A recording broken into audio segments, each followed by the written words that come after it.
53계단 중에 오늘은 6번째 계단인 계심에 대해서 이야기하고자 합니다.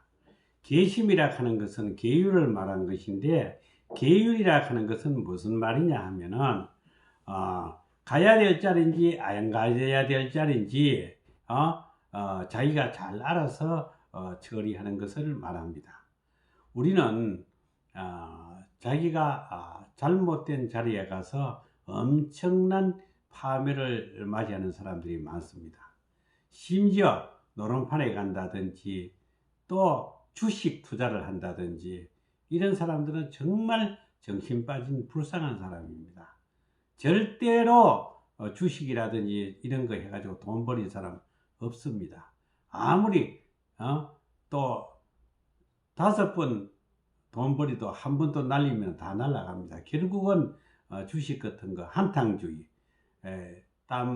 피와 땀과 눈물로서 살아가야 되지, 그렇지 않고 한탕주의를 한다고 생각한다면 참 불쌍한 인생을 살아갑니다. 이번에 뭐 비트코인 사건이라든지 보면은 참 젊은 사람들이 잘못해가지고 전 인생을 망치고 자살하는 사태까지 일어나고 있습니다. 심지어 수도자들도 정권에 손을 댄다든지 주식에 손을 대가지고 자신의 인생을 망치는 사람들이 많습니다.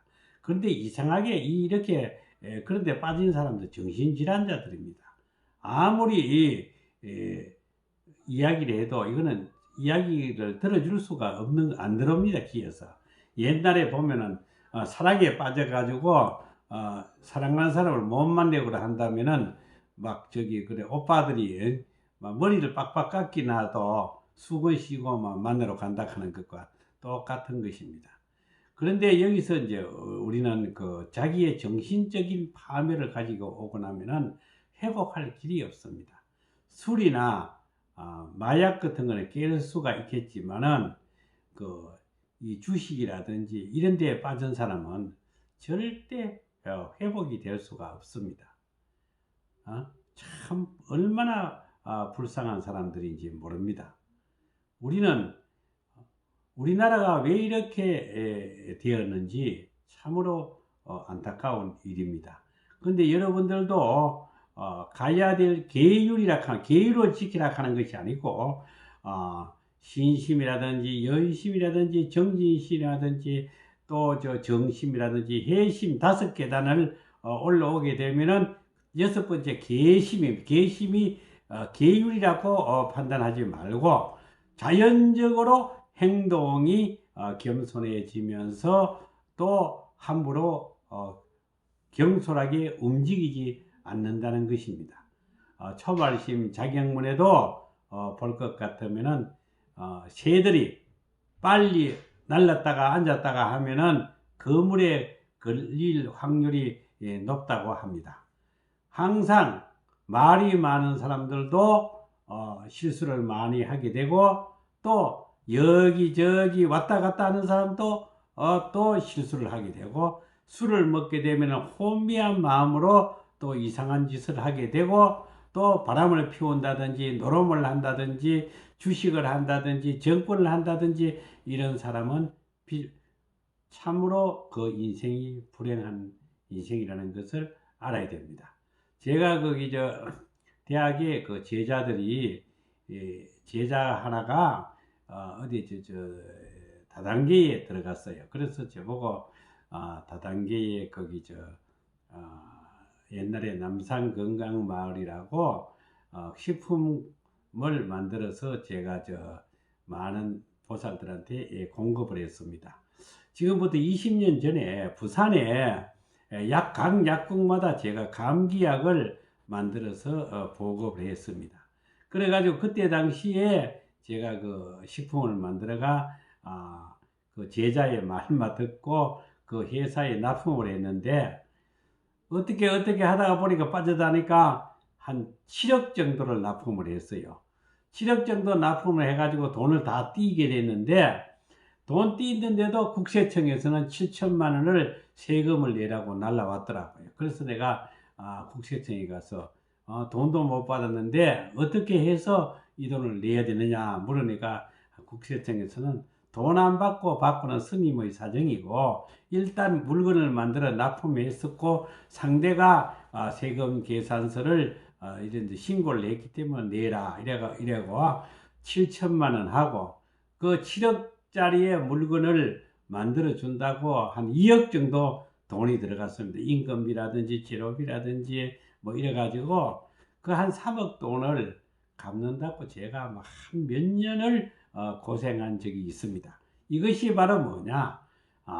깨닫지를 못하고 마음이 평정하지 못해 가지고 경솔한 행동을 해 가지고 계율을 어김으로써 이러한 중생의 고통의 길을 걷고 있는 것입니다. 요 사이도 보면은 스님들이 경쟁적으로 절 짓는 데에 절 짓는다고 야단합니다. 우리나라는 우스운 것이 세계 최대의 불상 또 뭐 이런 식으로 세계 최대로 갑니다. 그러다 보니까 저도 절을 이 나이까지 한 2곳에 절을 지어 봤는데 절 짓게 된다면은 공부를 한 5년 동안 못 합니다. 참 불행한 일입니다. 지금 현재는 대한민국에 절이 얼마나 많습니까? 절이 남아 돌아갑니다. 스님 없어가 빈절도 많습니다. 그런데 지금도 어리석은 사람은 세계 최도의 불상을 지는 건립한다든지 뭐 이런 식으로 어리석은 계율에서 어긋나는 행동을 하게 됩니다.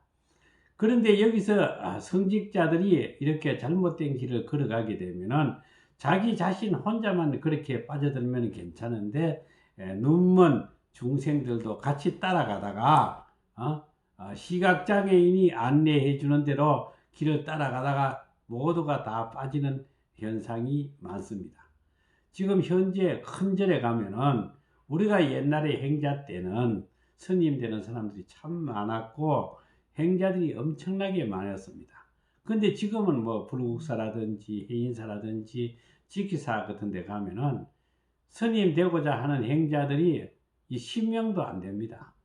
그렇게 어렵게 지금은 사회 구조가 돌아가고 있습니다. 그래서 우리는 이러한 현실을 만든 것이 누구의 잘못이 아닙니다. 기독교의 목사는 1년에 5,000명 이상 졸업을 합니다. 신학교에서. 그러나 우리 스님들은 1년에 몇백 명도 못 나오고 있습니다. 결과로 게임은 끝났어요. 기독교, 불교. 그러나 여러분들이 앞에서 이야기했듯이 5계단을 바로 오게 되면은 계율을 잘 지키게 되고 계율이라는 것이 곧 행동이고 행동을 바르게 하게 된다면 오늘과 같은 이런 비참한 불교의 이 무너지는 그런 소리를 듣지 않을 수가 있습니다. 그런데 오늘의 현실, 이 현실을 만든 것은 누구의 잘못도 아니고 계심, 계율을, 행동을 잘못한 성직자, 쉽게 말해서 수도자들의 만든 자업자득입니다.